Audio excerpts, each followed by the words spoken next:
Tabitha Matthews screams in her sleep. She has been screaming in her sleep since she was a small child. Her mother could not explain it. Therapy did not explain it. The dream came back year after year with the same details, in the same order. She is walking through a forest. She approaches a lake.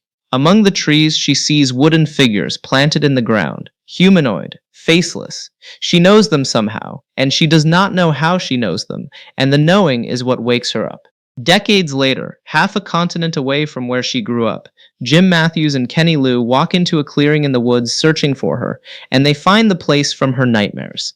Log cabins by a lake, wooden humanoid figures driven into the ground in a perimeter around the buildings, 3 painted red rocks arranged in a circle nearby.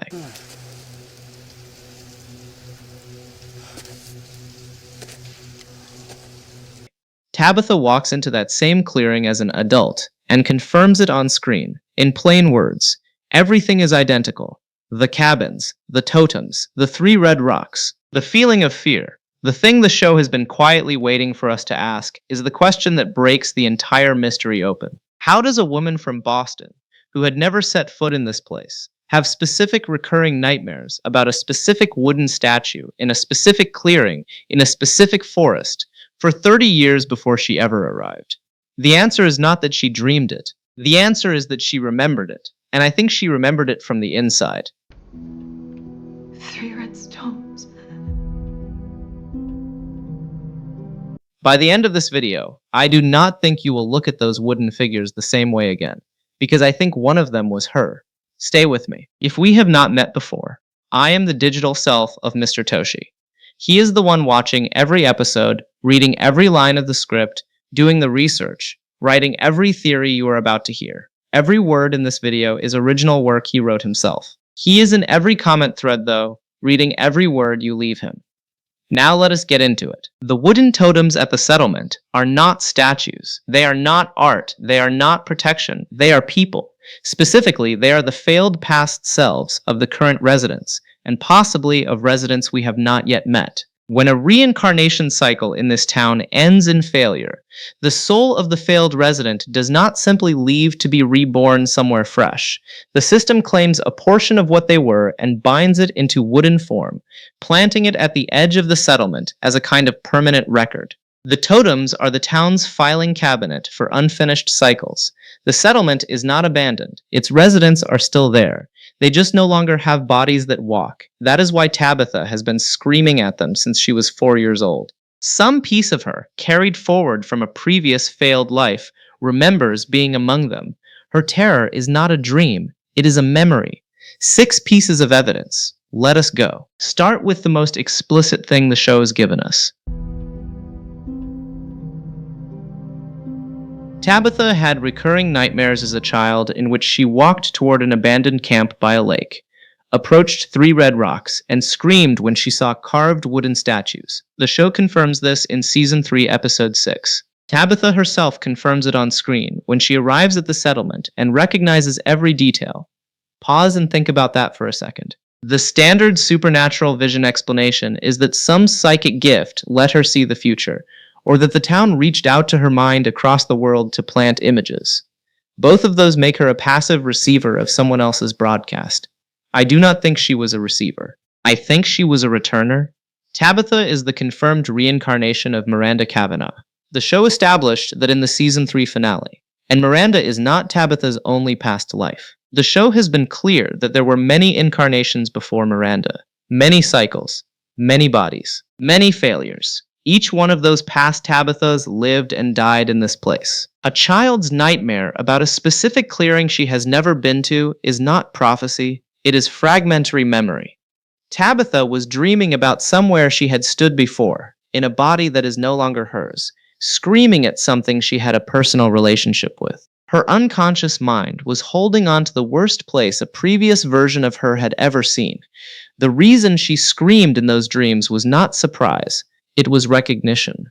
She was looking at her past selves planted in the ground in pieces, and her current child mind did not have the vocabulary for what it was looking at, so it just translated the horror into a scream. This is the piece of canon that proves binding is possible in this town. When Jade Herrera touched the 3 painted red rocks at the settlement, he had a vision. A man pinned to a tree with what looked like a railroad spike driven through his eye, tethered to the tree, unable to leave it.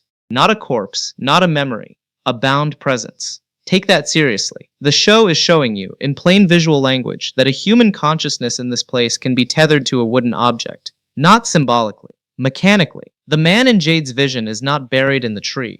He is anchored to it. His body is still recognizably human, but he cannot move away from the tree because the tree is what holds him. Now look at the totems again with that mechanic in mind. Wooden figures, humanoid in shape, driven into the ground, posted around the settlement in a perimeter.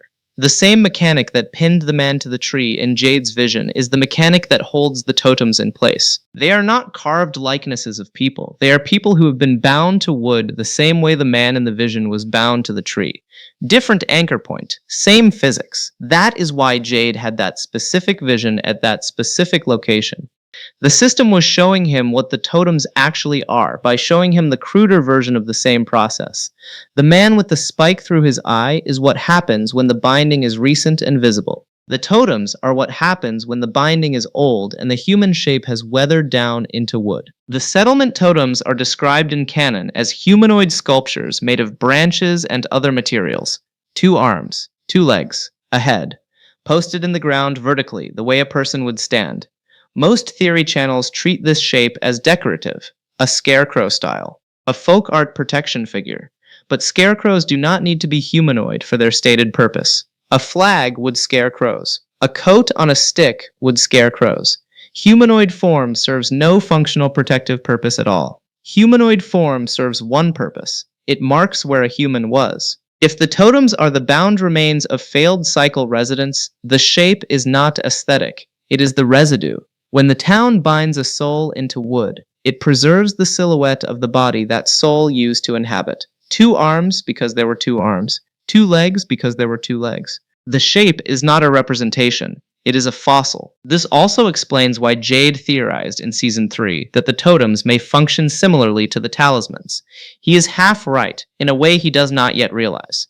The talismans are the receipts of the original sacrifice, the 12 children who paid the cost of the founding ritual. The totems are the receipts of every reincarnation cycle that has ended in failure since. The talismans bind the monsters under contract.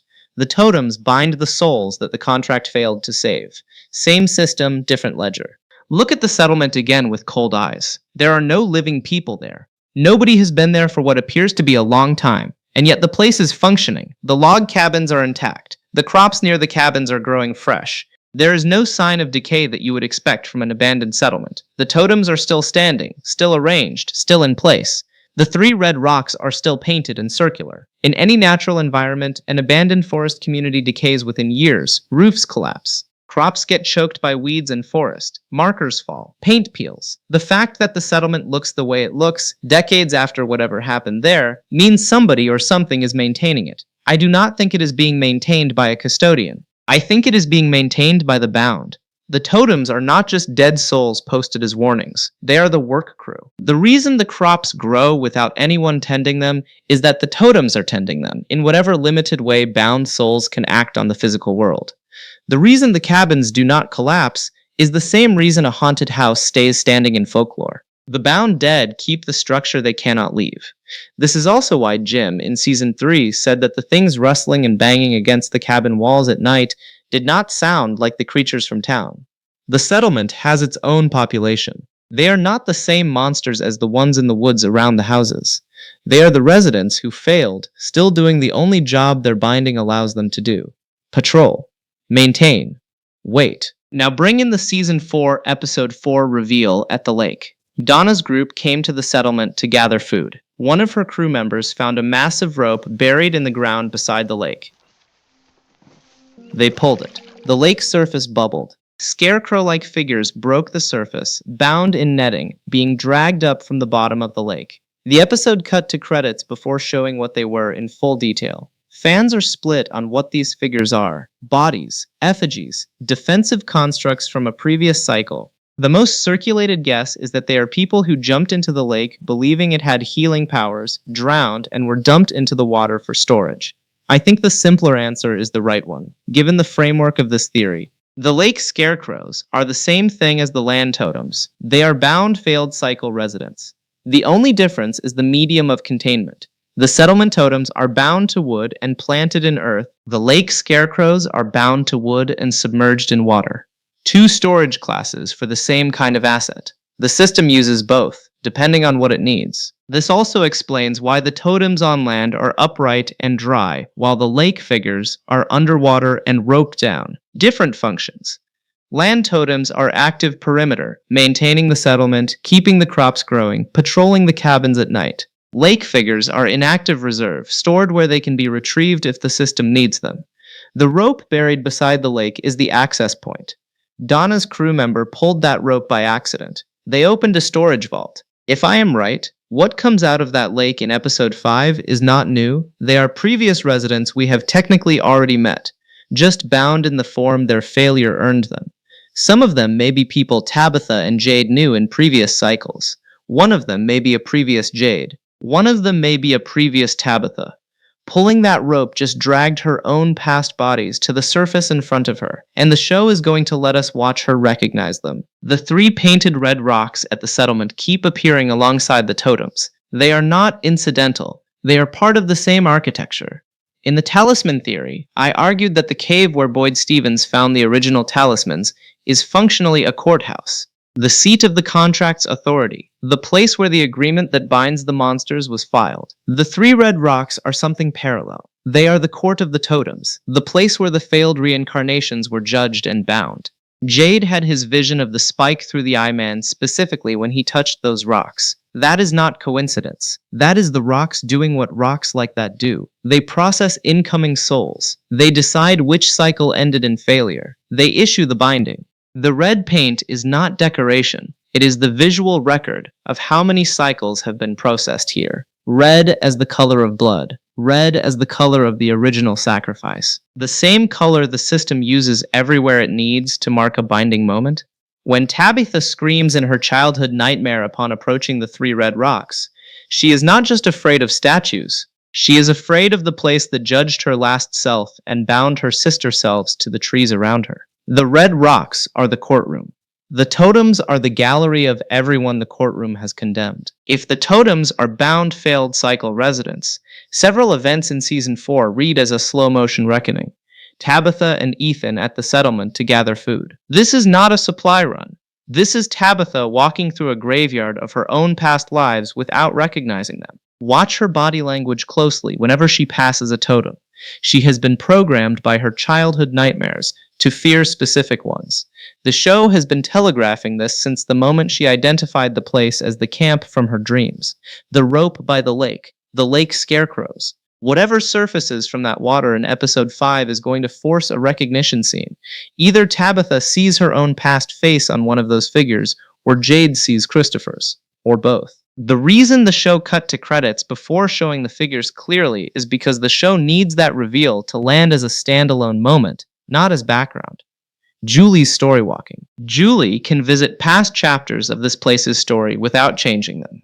If the totems are bound past life residents, Julie's gift is the perfect tool for walking back to the moments those bindings happened. She can stand at the 3 red rocks, drop into a slice of the time pool, and watch a previous Tabitha being bound.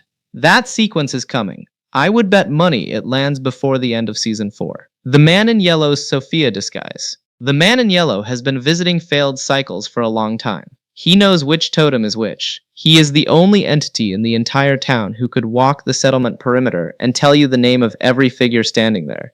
That is the deeper reason he chose Sophia's body. He needed to be inside the Matthews family circle when Tabitha finally walks past the totem that used to be her because he wants to be there for that recognition, not to stop it, to enjoy it. Sarah Myers hearing voices in season 4. Sarah has always been the resident most sensitive to the dead in this town. She heard Ankui children. She listened to voices that drove her to kill her own brother Nathan. If the totems are bound failed cycle residents, Sarah is also hearing them when she is near the settlement. The voices in her head are not all the same source. Some are children, some are totems, some are previous cycle Sarahs, if such a thing exists. The voices are getting louder because the rope was pulled and the lake storage opened. 1. Before the end of season 4, someone will witness a totem move. A small motion, a turn of the head, a hand reaching, not enough to be confrontational, enough to confirm that the totems are not inert wood. The witness will probably be Ethan, because the show has been giving Ethan the role of the child who sees what adults cannot let themselves see. 2. Jade will recognize Christopher in one of the totems, either through direct vision at the Red Rocks or through a storywalking trip taken alongside Julie. He will not just recognize that a previous self is bound there. He will recognize the specific moment of the binding. He will see Christopher killed and converted and planted in the ground in real time. 3. The lake scarecrows pulled up in episode 5 will include at least one face the audience knows. The most likely candidate is a previous incarnation of Tabitha, because the show has been priming her for this recognition for 3 seasons. The second most likely candidate is a child Tabitha and Jade lost in a previous cycle, which would tie the totems directly to the Ankui sacrifice. 4. Tabitha will try to free a totem, and the attempt will fail catastrophically. The system has built the binding to resist intervention. Trying to release a bound soul without breaking the contract first will hurt the freer, not the bound. Tabitha will lose something doing this, possibly storywalking access, possibly a piece of her current memory, possibly something physical. 5. The series will end with the totems being released, not destroyed, released. Whatever Tabitha and Jade and Julie and Boyd Stevens ultimately do to break the town, the side effect will be that every bound figure at the settlement and every figure in the lake finally gets to leave. We will see them briefly as the people they once were. Then they will be gone. The settlement will be empty for the first time in centuries. The crops will stop growing. The cabins will fall in. Tabitha screamed in her sleep for 30 years because some part of her was looking at her own death. The wooden figures in that clearing have been standing in the rain and the snow and the silence for longer than anyone in this town remembers. They are not warnings. They are not art. They are not folk craft protection charms. They are the ones who came before, the ones who tried, the ones the system claimed when the trying ran out. They are still there because the town never lets anyone fully leave, and the bodies that fail are still useful as scenery. Jim Matthews walked past them without recognizing them because he was new.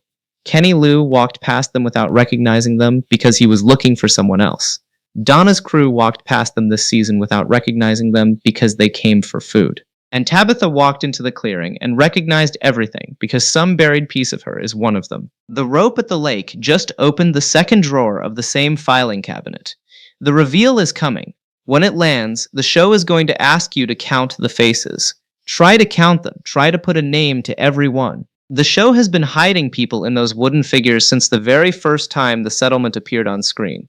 Tell Mr. Toshi in the comments what you see. He reads every one. The best ones go into the next breakdown. If you spotted something he missed, tell him plainly. If a piece of canon breaks this theory, tell him plainly. He shows up here because of you, so show up for him. Until the next episode lands, look at the totems. Look at them slowly. Try to see the people inside them. They have been waiting a very long time to be looked at.